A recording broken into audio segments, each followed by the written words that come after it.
Do you remember Sridevi from the movie Chandni gallivanting in Switzerland wearing a yellow chiffon sari? Well, we had one of our candidates dressed up like that for a summer internship interview. And I was like, yeah, a sari could be a great attire for a formal interview. But this particular attire, well, the only thing appropriate about this was, like our internship, a Swiss honeymoon also happens during summers. Hi, my name is Sareena Rayani, Global Image and Etiquette Trainer. I'm here to make you look and feel like your best self. When you're going for an interview, a sari or a skirted suit is the best and the most formal thing you can wear. If you're wearing a sari, make sure your blouse has sleeves till your elbow, a high neckline and a high back. The sari should be in an opaque crepe or Georgette material in rich colors. They should drape your body very well, but they should not look sexy. You're not here for a modeling interview, you're here for your intelligence. If you're wearing a skirted suit, make sure the material is a blend of wool and silk, not polyester or nylon, as they make a very funny, slithery sound when you're walking around. You don't want to attract attention to your clothes, you want your attention to remain on your face. The blouse under your skirted suit or your pantsuit should always be of a fine cotton material, or you can wear a silkier material, but it should not be transparent under any circumstances.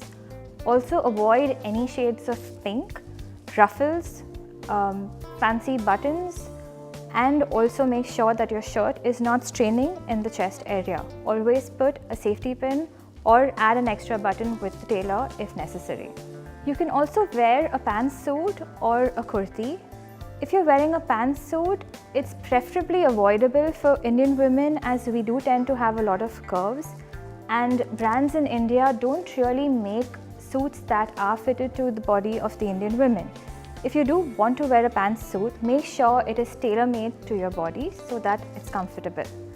If you're wearing a kurti, make sure you avoid big yokes, anything with embroidery. Keep the prints subtle, the colors darker, richer. Avoid pastel shades, avoid transparent materials. The current trend is keeping the kurti length long with straight pants. You can wear that.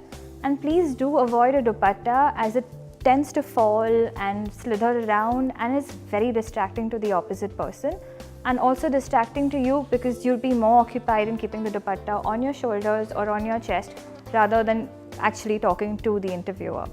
Your shoes should always be closed-toed pumps in a nude or a black color.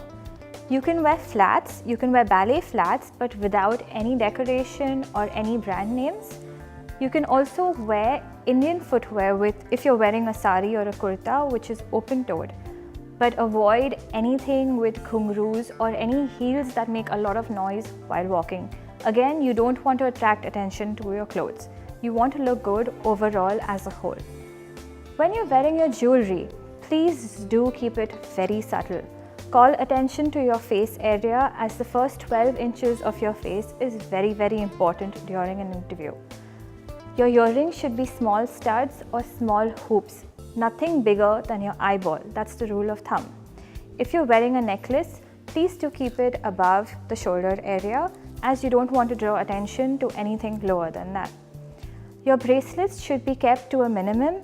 Preferably avoid anything jingling, jangling, anything that's not subtle. Keep your rings to a maximum of 2. Also, do avoid any religious symbols like any threads, astrological rings, any excessive jewelry or pendants that signify a religion. Also, girls, please leave your bulky, huge purses and fancy clutches in your room or at home. You just need a simple black docket with all your documents and to carry your phone if necessary. Make sure to have your outfit prepared well in advance. You do know when the date of your interview is. So if your outfit is planned, one very important aspect is out of your way and you're ready to face the next hurdle, that is the verbal part. When you're doing your makeup, you have to keep it very subtle. Please don't go with a bare face, as it does not add anything to your personality. A tiny bit of makeup can go a very long way. If you do have acne, don't go overboard with the concealer or the foundation. It's a perfectly normal thing for everyone to have. Again, you're not going for a beauty contest, it's an interview. You're going to be chosen for your intelligence. Keep the shades nude, matte shades. Your lipstick shade should be a shade darker than your lips. That's it, nothing more than that.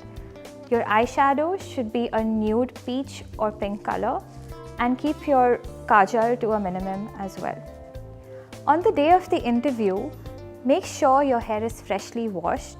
Please do not go with wet dripping hair for the interview. Iron it, blow dry it, do whatever, just make sure it's not greasy, oily or frizzy. It should be well styled and look groomed. Preferably, if you have hair below your shoulders, do tie a ponytail or a simple bun, or even a French plait would do. Don't leave it flowing around your shoulders. If you have shorter hair, make sure it's well styled again. Finish all your grooming like your waxing and your threading a week in advance to avoid any red rashes on your face.